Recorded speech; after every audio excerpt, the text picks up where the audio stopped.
This is the Reluctant Leader podcast, the podcast designed to help you if you've landed a leadership role through no fault of your own and now need to find out what you should be doing. I'm your host, Mark Terrell, and have been there and know what it feels like and made all the mistakes. In each episode, I'll be getting to grips with a leadership topic by interviewing an expert in their field. You'll find out why they do what they do and take away some top tips you can use to become a more confident leader. For more content and to keep in touch with how the project is developing, go to www.thereluctantleader.co.uk. If you have any comments about the episode, you'll find me on LinkedIn, Facebook and Twitter. So let's crack on with the show. Today I'm talking to Lisa Westbury. Lisa is a leadership and career coach, facilitator and team coach.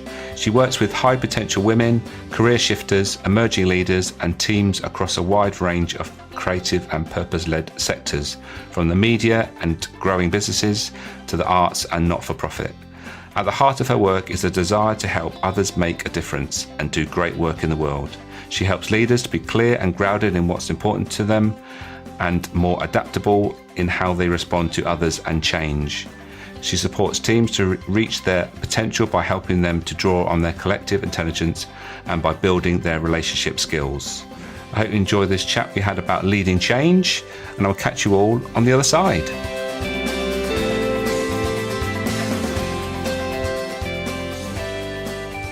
Lisa, welcome to the Reluctant Leader podcast. Hello, really delighted to be here. We've known each other for a little while, and we met out. It was Christmas Day, wasn't it? And we were talking about things, and we came up with this idea about talking about change management or leading change, and here we are talking about it. So it's funny how these things come about. But before we get stuck into the leading change bit, I think we should first of all ask you why you do what you do. What was the pivotal moment that started you down this path? Great. So, I'm a coach and facilitator and do a bit of team coaching and training as well. And I guess, like most coaches, what I love to do is to help grow the potential in others. I think that's what most of us would say we like doing.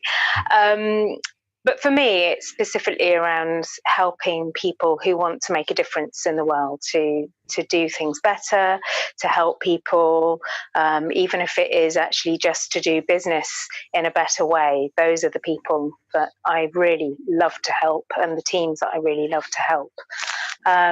And I think that probably comes from having a really strong value around making a difference myself.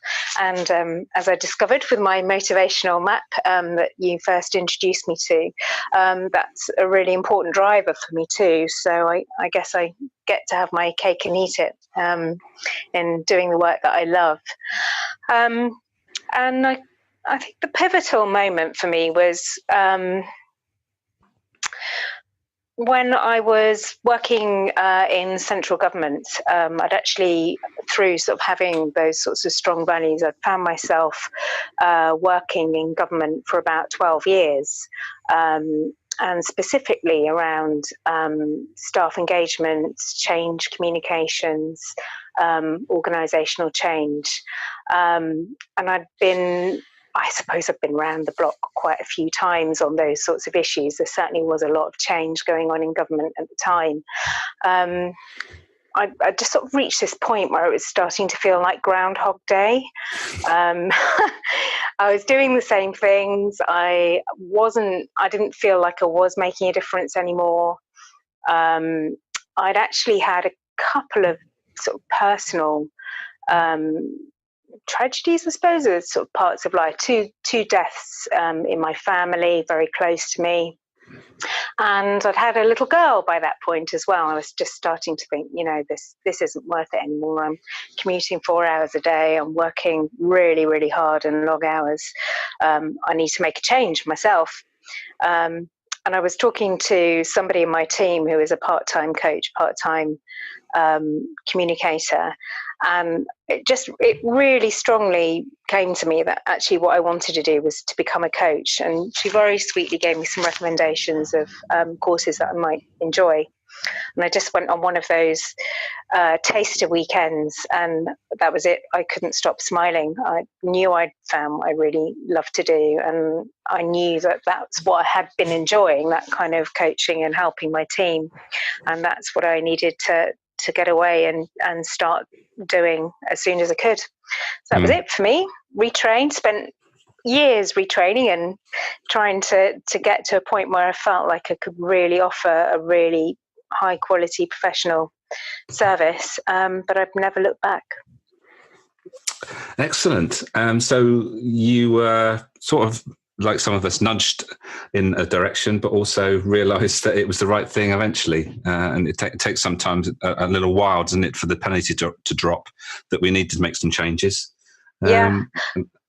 Yeah, definitely. I think the thing with our line of work is you don't start out as a coach, do you? I mean, that's not the sort of thing that you put on your career highlights or dreams when you're 18 years old. You get a lot of experience, and then you either do or you don't come to it later on in life. Yeah. I think the majority of people that coach, train, mentor have been through an experience that they want to help people prevent happening, or just do in a different, better way, or quicker way, or whatever. So they're inspired by the knowledge that they've gained from that experience, and want to help that situation. Absolutely.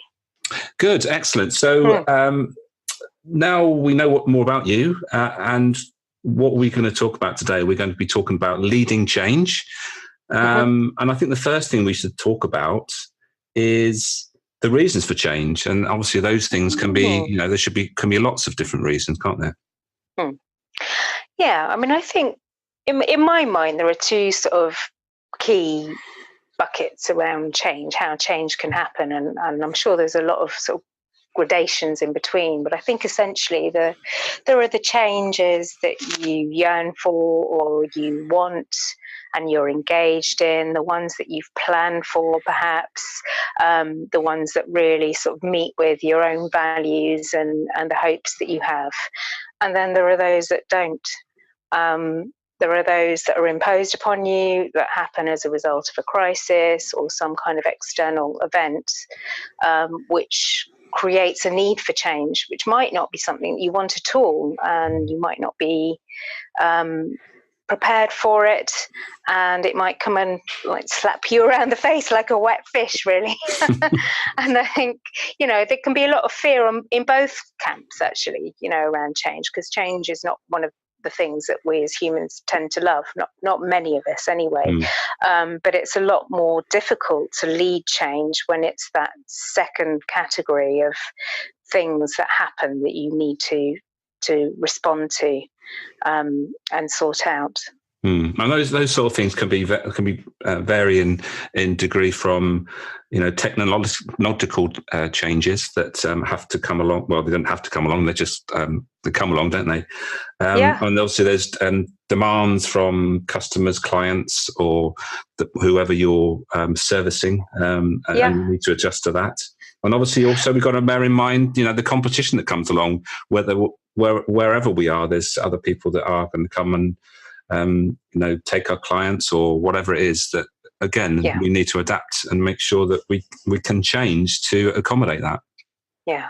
And I think probably what's on people's minds a lot at the moment is the environmental change, what will happen with changing political circumstances and how that impacts us in terms of future business.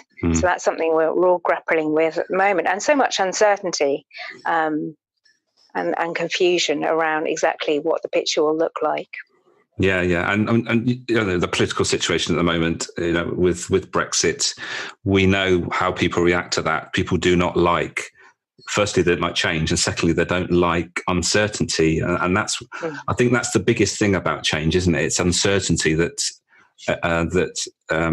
everyone has to deal with. Yeah, and that's actually one of the key qualities that I think you need as somebody leading change, is to be able to be with uncertainty. One of the toughest things for us as humans, but it really helps if you can learn to find ways of managing that for yourself. Yeah. Yeah. And obviously we're talking about leading change here. So we're leading other people through a change process. So what's the steps that you would start thinking about when there is change on the horizon, if you're leading people in a team, or even just one or two people? I guess it's the same thing, isn't it? It is. I think first up, I'd really be making sure that you're communicating as soon as you can with people about change. I think one of the things that people feel they need to do is have the answers or have certainties, and they worry about worrying other people. But actually, it's much worse for people if they suspect that something's going on, or they see something potentially on the horizon, and they don't have any communication with you as a leader about what's going on. And I think even if nothing's going on, it's always, one of the principles of change communication is just communicate. It doesn't even matter if you haven't got anything to communicate. It's really important just to start that discussion with people, and to start to listen to what their fears are and what their hopes are around the change. That's absolutely critical. Yeah, and it's, I suppose, having communication channels that are open and transparent as well, isn't it? I think, yes, that's absolutely true. There are lots of different ways of listening and speaking to people. I think depending on the size of your organisation, you need to think about what's fit for purpose. But having a couple of things written down very clearly can help, but it won't really bring you that level of engagement to find out how people are feeling. So the face-to-face communication is absolutely critical. And even just having that sort of let's have a lunch from time to time to talk about things like this really enables you to find out what's below the surface of people's everyday working concerns. And I guess a lot of this is actually involving other people, isn't it? And if we're leading a team, I think some people might think that they, because they're leading the team or managing the team, they have to make all the decisions. But actually, that's not really the best way to go about it. It's actually to involve the team as much as you can. And obviously, you can't divulge everything, I guess, but it's about involving the team as much as you can, isn't it? Yeah, absolutely. And I think that's becoming more and more important. Certainly when I was in government, that people were sort of coming round to this idea that you really need to involve and engage people in change. It's not just about telling them about it and expecting, everyone to say, "Oh, that's fine. Well, we'll do that then," because that's clearly not going to happen unless you're in the army, where people just do as they're told. We don't have that kind of culture growing in organisations now, and that's certainly not the expectations of younger people. They expect to be consulted, they expect to have their ideas listened to, even if they're not taken up. So having that kind of approach is critical. But I think the other part of it is just simply it's not possible to know everything as a leader, and this idea that we're superheroes that have the answer to everything and can sort everything out, it's expecting too much of ourselves as leaders, and it's frankly not enabling other people to offer what they can offer in terms of their strengths and skills and abilities and experiences. So there's a really strong reason for doing that. And obviously there's different behavioural styles that come into play, I guess. I expect you've seen a lot of that in your experience. Yeah, I mean, are you thinking behavioural styles in terms of how people respond to change, or in how leaders lead change? Both, really, I guess. Both are relevant, I think. Yeah, absolutely. Yeah. I think it's really good to start with knowing your own response to change. that kind of self-knowledge, I mean, that's kind of what we're working on always as coaches, isn't it? That self-awareness of what really terrifies me about change, or what motivates me about change, and what happens to me as a leader when I'm under stress. Because people tend to have sort of three sort of key responses under stress, don't they? They either sort of become very sort of averse to making decisions and go and sort of seek out help from other people around the organisation, anything other than make a decision, or they can become quite aggressive and dictatorial under stress, or they can just withdraw. That's quite a common response, and I sometimes see it in myself when I'm under stress. Is that sort of like, I just need to get on with it, don't bother me, and you just sort of almost disappear as a person emotionally and become very unresponsive. I don't know, do you have your own favourite one, Mark? I was going to say that from my experience, I think that what I've learned is that we all have a maximum decision-making quotient each day. And I think we all get to a point where we don't want to make any more decisions. And I think when you relate to when people come home from work, they almost like to think, I've made enough decisions at work today. I don't want to make any more decisions. And I think we get this fatigue when it comes to decisions. And I was a bit like that. I would make lots of decisions at work, but then come home and, really object to having to make any more decisions, which then causes a problem at home, because you think, well, what's wrong with you? And I think that's what I'm quite wary of, is that when we are, the important thing here is with change, there's going to be lots of decisions to make. If you can distribute that change, those decision making, as much as possible, then that relieves you as a leader, and it will help you, not just at work. It will help you when you're not at work as well. That's how I see it. Yeah, absolutely. And there's, I think there's something about being very clear about what you are going to make decisions about and what you're going to invite from other people, because that can be very stressful too for people when you invite their feedback and their ideas, but you're not clear about how you're going to make the final decision. And, I think the temptation is now to be very consultative and say, yes, everyone, we'd like to hear your views, and then absolutely do nothing with them, or never feed back to people what it was you did do with them, or say, actually, we're going to ask you about this, but we're not going to ask you about X, Y, and Z, because we actually have to be in control of those decisions. Yeah. So I think it's really important to be clear with people. Because I think involving people, essentially, there's that old Kubler-Ross change curve, isn't there? Are you familiar with the one that I'm thinking about? Not personally, no, but so you better explain what that is, if you've got time.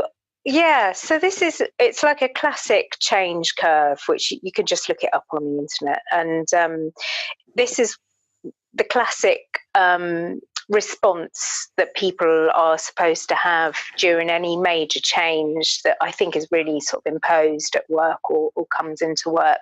And what it shows is that for a while people are kind of in denial, so their emotional response to it is kind of pretty neither here nor there, because they don't believe it's going to really happen.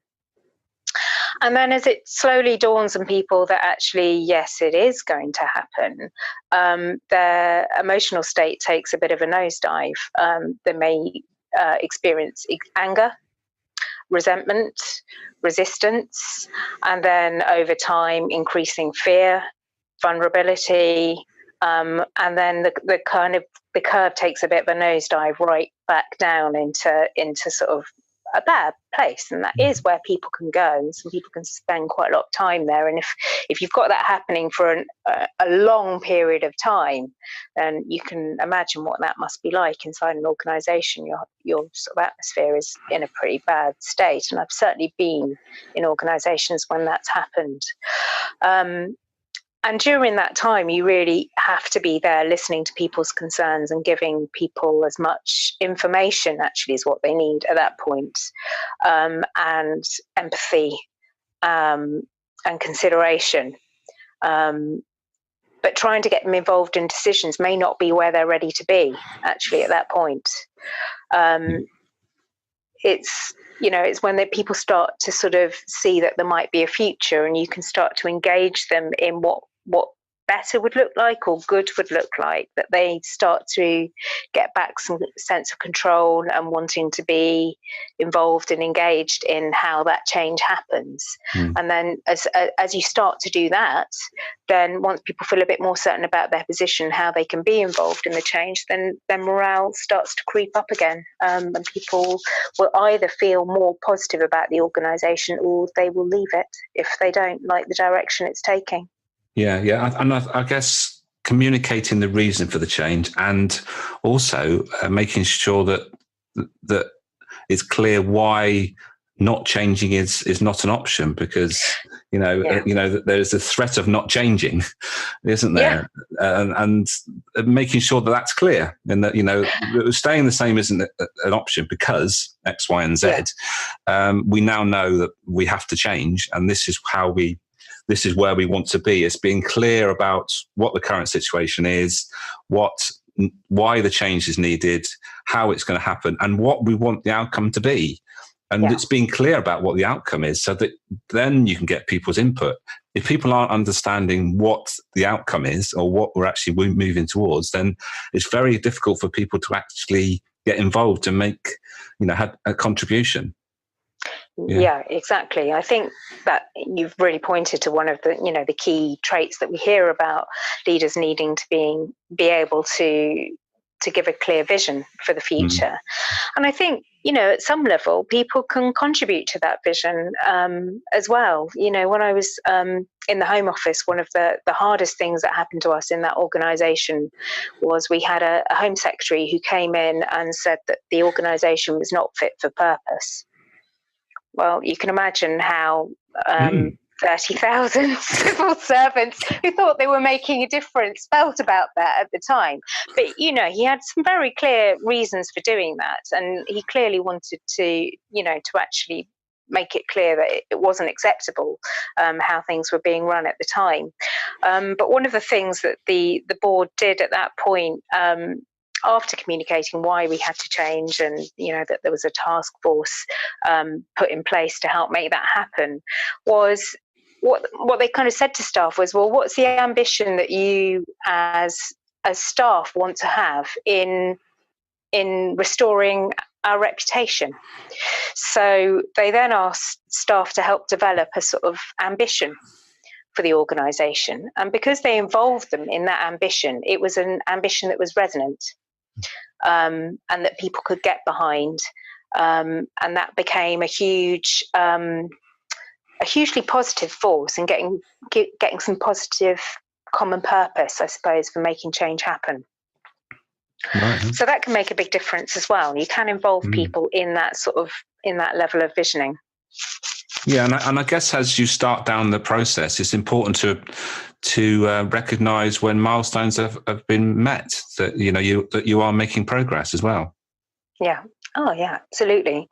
And I think some people need time to celebrate and reflect on where they've come from, and just notice that progress is happening. I mean, even at individual level, we see that when we're working with people, don't we? They need to know that it's not all just a relentless uphill struggle, that you're continuously making progress along the way.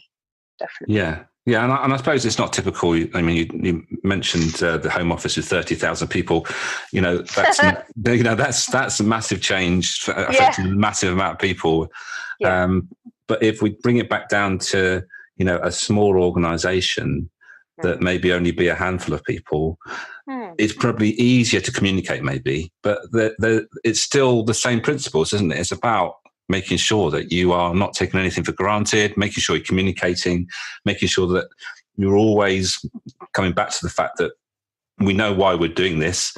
It's because of this, and this is where we're going to. It's constantly reiterating that message, isn't it, I guess?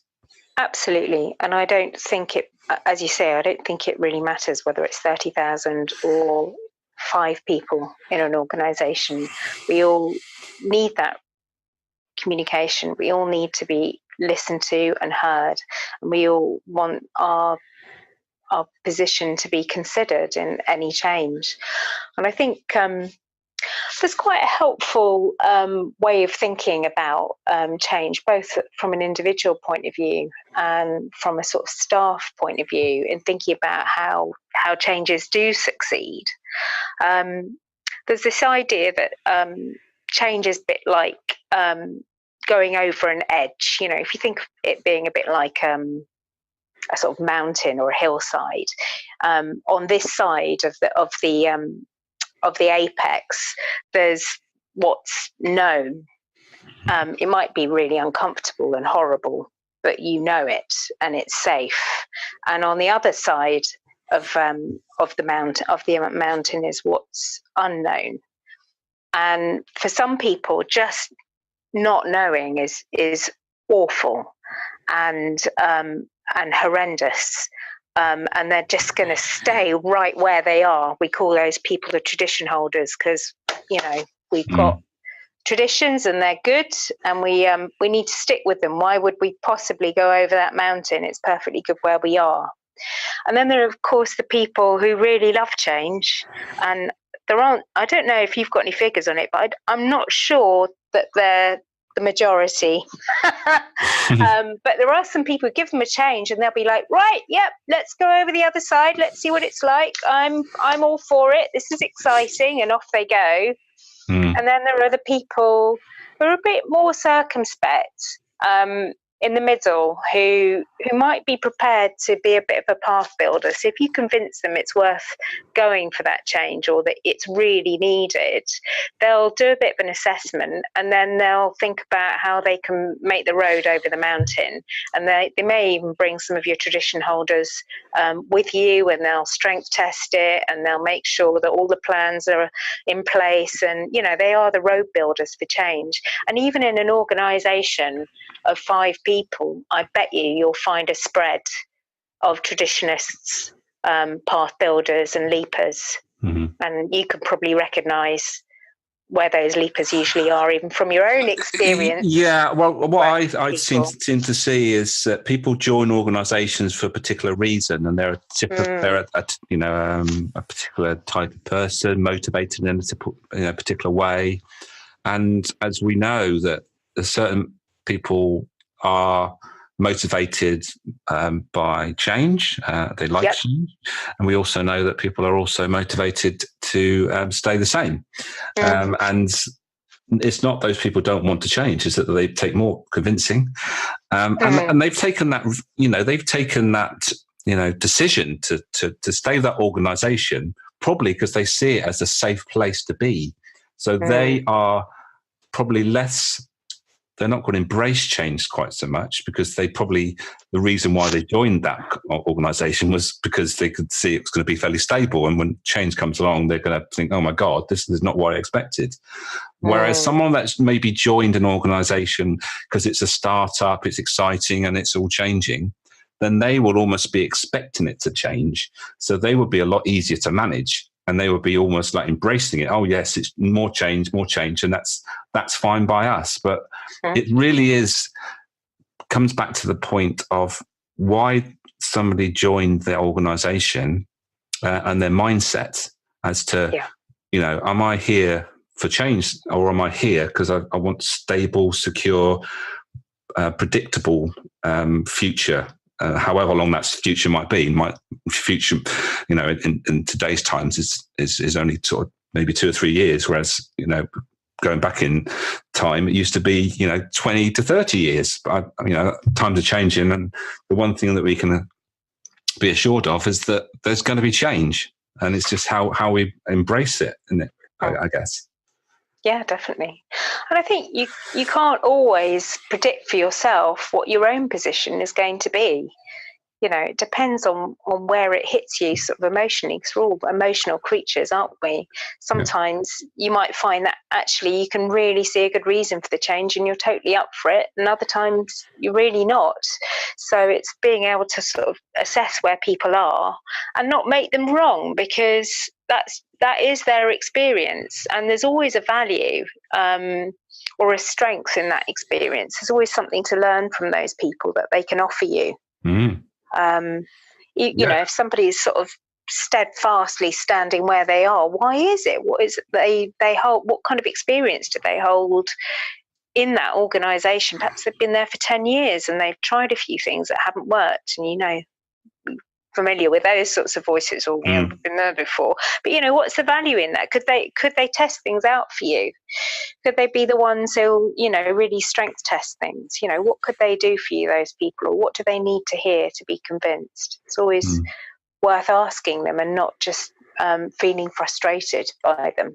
Yeah, I think every team needs people that are going to question and not just accept things that's thrown at them, because otherwise, you know, you're just going along almost like in a chaotic fashion. Whereas, you know, if you've got people that are a bit more, well, hang on a minute, let's think about this a bit and spend a bit more time thinking about it, that will slow down the people that are, you know, going to change. And, you know, having a balance is really important, I think. And I've seen lots of high change,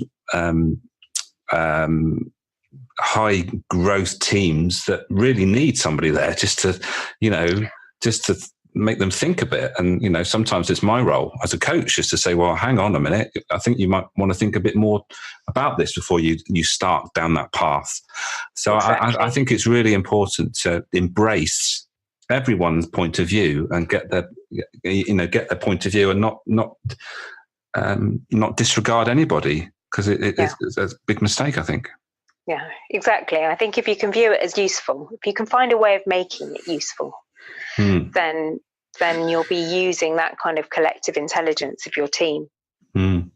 Yeah, absolutely. Good stuff. Excellent. So we are heading towards time running out on us.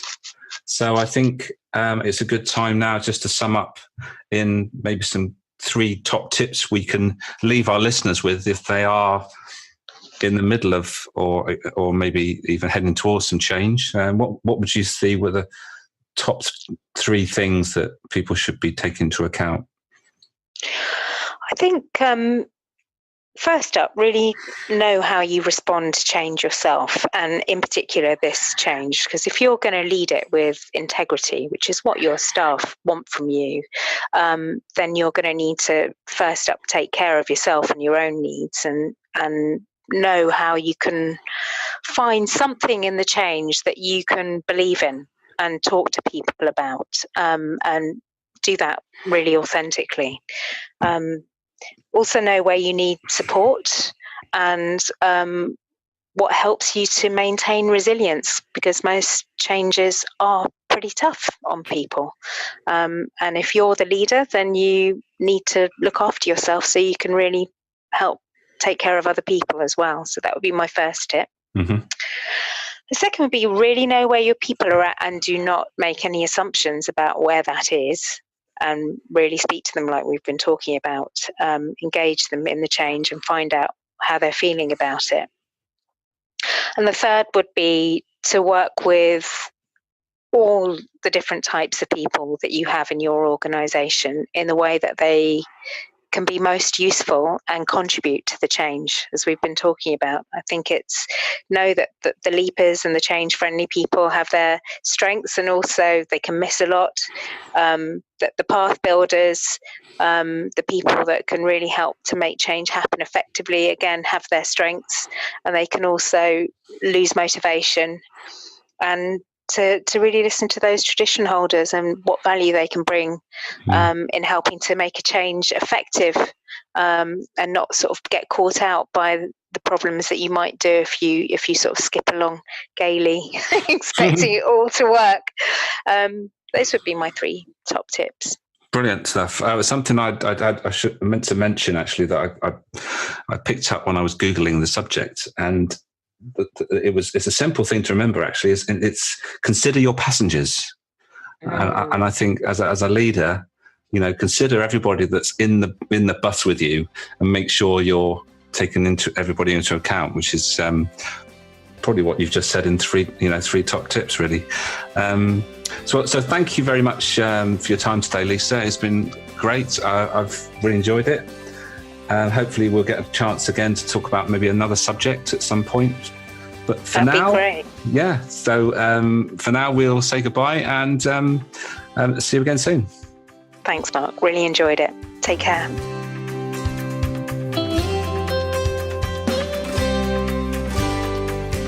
Thank you for listening to this episode. If you enjoyed it, please take a moment to leave a review. Don't forget to check out the Reluctant Leader project at www.thereluctantleader.co.uk. Make a note to start, stop or continue doing whatever struck a chord in this episode. And until next time, be the best you can be.